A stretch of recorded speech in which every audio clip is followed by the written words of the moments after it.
Hello, I'm Sue Andersen, grief guide and yoga teacher, dedicated to helping individuals navigate the challenging journey of loss. Welcome to Growth from Grief, where I aim to offer strategies to transition from the depths of grief to the path of healing. Whatever loss you are grappling with, here you'll discover support to ease both the physical and emotional burdens of grief.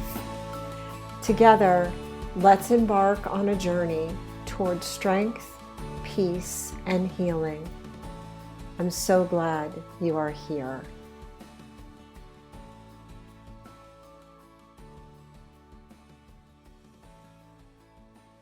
Hi, everyone, and welcome to this episode of Growth from Grief. I'm Sue Andersen. I'm so glad you're here. And if you're new to this podcast, welcome. And if you're a returning listener, I thank you for returning. Today, I'm so happy to have with me a friend and fellow yoga teacher, Mary Mullen. And Mary is going to talk with us a little bit about yoga for grief, specifically for widows, and how she has embodied the chakras into this new practice that she has and upcoming program that she'll be delivering this summer. So, welcome, Mary. Thanks for joining. Hi, welcome. Thank you, Susan. Thank you for inviting me on this podcast. You're welcome. I'm Um, excited. Mary, can you just tell our audience a little bit about your background? You know, how you Sure, got sure. into this work? Yeah. Yes.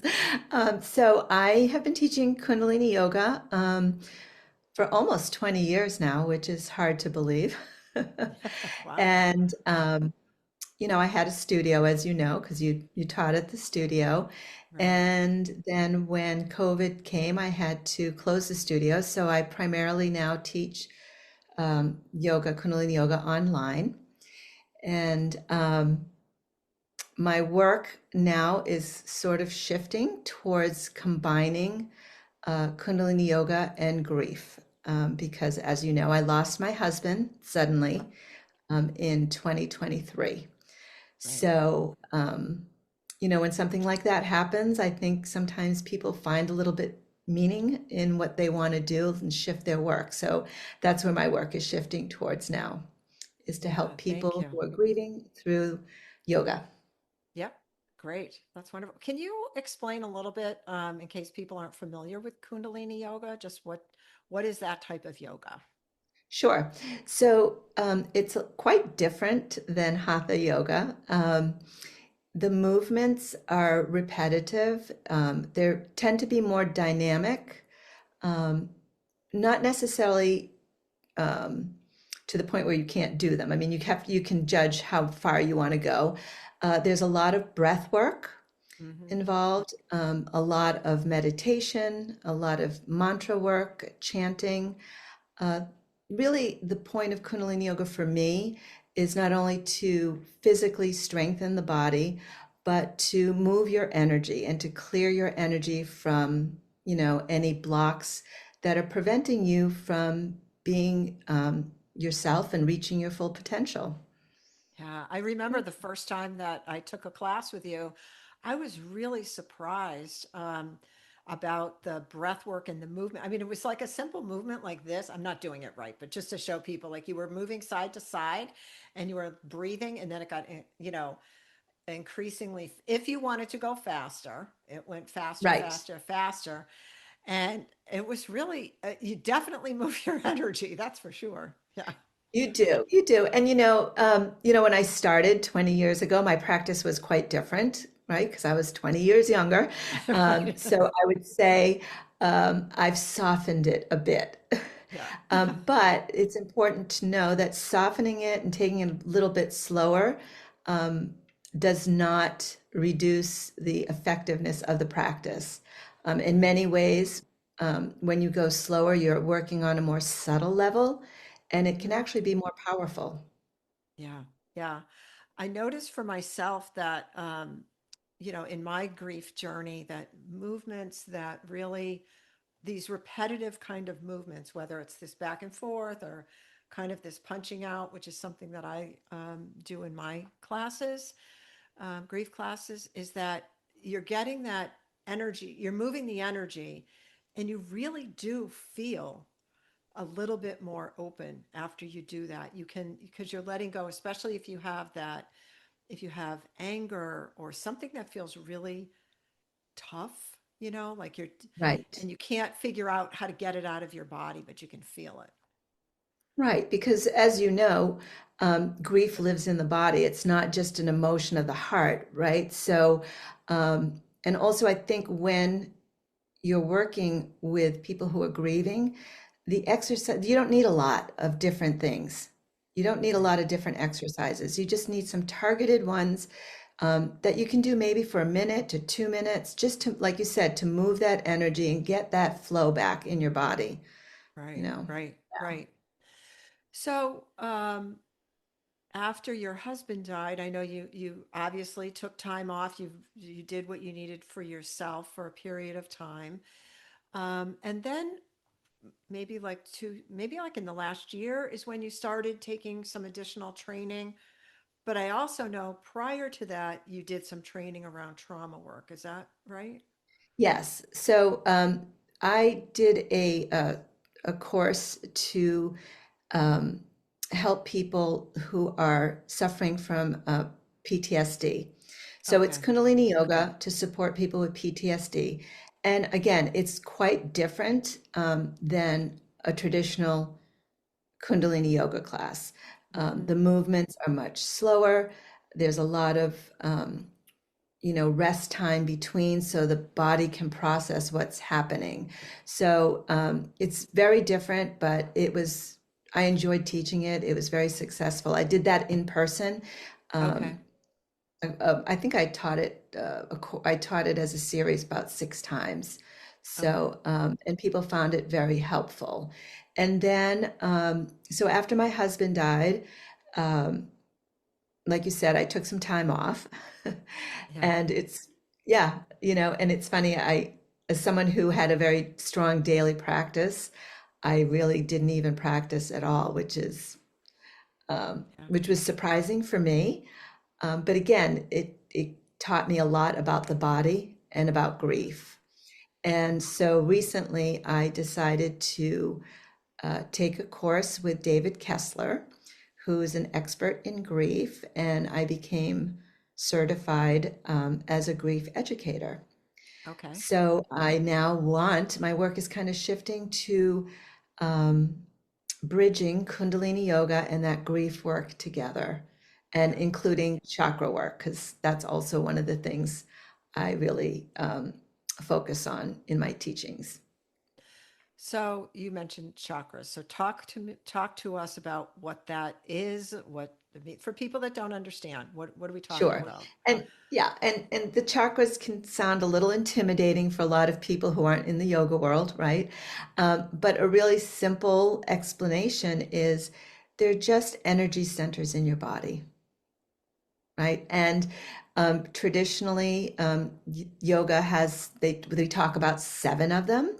Hmm. In Kundalini Yoga, we add the 8th, which is like the aura. And so they're all located along the spine. They start down at the base of the spine and move up. You have the first chakra, the second chakra is, um, the reproductive area, and then the third chakra is the abdominals. Um, the heart chakra, obviously, is in the chest, throat chakra, 6 chakras in, you know, your forehead, and it's usually associated with pituitary and pineal gland, and the crown chakra. So it just is all along the body, central part of the body. Hmm. And Hmm. each of them have a different quality, both energetically and physically. They can affect your physical body as well when that energy is stuck.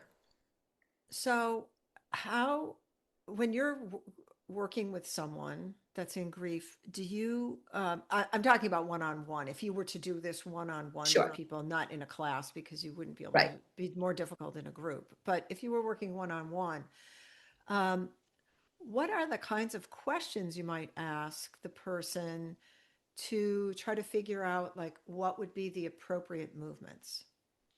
Sure. I think the first thing I would have them do is just to sit down, close your eyes maybe, and just tell me what they're feeling in their body.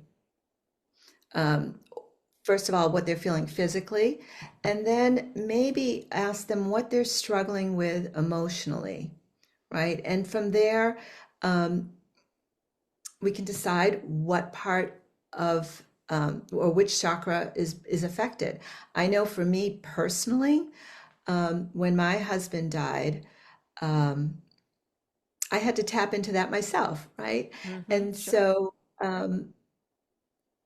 for me, it was all first chakra issues. I mean, obviously, after the first initial shock of his death, um, I was really in a panic about how I was going to survive financially. Mm-hmm. Um, he supported the house. You know, I work part-time. And so a lot of my issues were surrounded about around security and fear. Um, you know, how was I going to make all the payments? And was I going to be financially sound? So I really started working on some of those first chakra exercises. You know, the first chakra, that's what it is. It's your foundation. It's about security, stability, feeling grounded. And the shadow emotion associated with it is fear. So I have a lot of that. So Mm-hmm. that's what I did. And so if someone was coming to me, those are the type of things we would just talk about. Like, you know, what are you feeling? Other than, of course, grief is the heart chakra, the sadness. Um, but you know, people can feel other things other than just that, right? Right. Which Right. I'm And sure I, you know. yes, and you just mentioned about the safety and security and stability um, that you felt was missing now because your husband died, and I think somebody that has lost a husband or wife or partner, that's a real thing for them. It's, regardless if they were the sole breadwinner or not. Now it's sort of that foundation is really knocked off, off its edge. What do you do now? And I think that's Right, specifically, right. yeah. Because when you lose a husband or life partner, um, you're a unit, right? Right. And each person has different roles in that unit. And when you lose that person, now it's like, who's going to do all that? Yeah. Right? Now you have to take on those roles. And then the other thing happens is, okay, so I was a wife for almost 40 years. When Mm-hmm. that disappears, the question is, who am I now? Yeah. Right? And Yeah. so a lot of um, people can have identity issues like, who am I? And that's all third chakra issues, right? And so working on that helps you develop your identity and you know, a way that you can deal with all of these changes Mm-hmm. Mm-hmm. because you know you each picked each other to live together, and then once that half is gone, you're all alone. Yeah. Yeah. And you don't have the And person that would normally support you in right. other grief situations. Like when my mother died, my husband was there to support me, Yeah. right? And when his mother died, I was there to support him. But when your spouse dies, you Yeah. have no one to be there. That rock, so to speak, is not there for you. Right. So, Right. Right. yeah. Yeah. That's true. That's really true. I know, in my experience, the those first chakra issues were a little bit different because it was, most recently, 13 years ago, it was my son. So those are different issues, but Right. but they still came up and I still had to work on them. It's just, Right. Yes. And I different mean, issues. let's face it, grief is grief, but there are small differences depending on what the loss was, right? Hmm. It's a little bit more personal depending on who the person was that you lost. Right. Not that you want to compare in the sense that one's worse than the other. They're just Right. different. I mean, I had Right. different issues when my mother passed, all different. When my Right. brother passed, all different. And I'm sure, like you said, when your son passed, all different. Right. So rather than comparing, just noticing and observing the differences, I feel is really helpful. And Right. that's why, initially I'm focusing on widows because that's the one that affected me. That loss affected me the most. And that's the one I understand the most Yeah. personally because it affected Right. my life. Right. So tell us a little bit about how you're moving forward with this new mission. What are the kinds of things that you hope to be doing this year to support that community? So, so I just created a free guide that kind of ties it all together.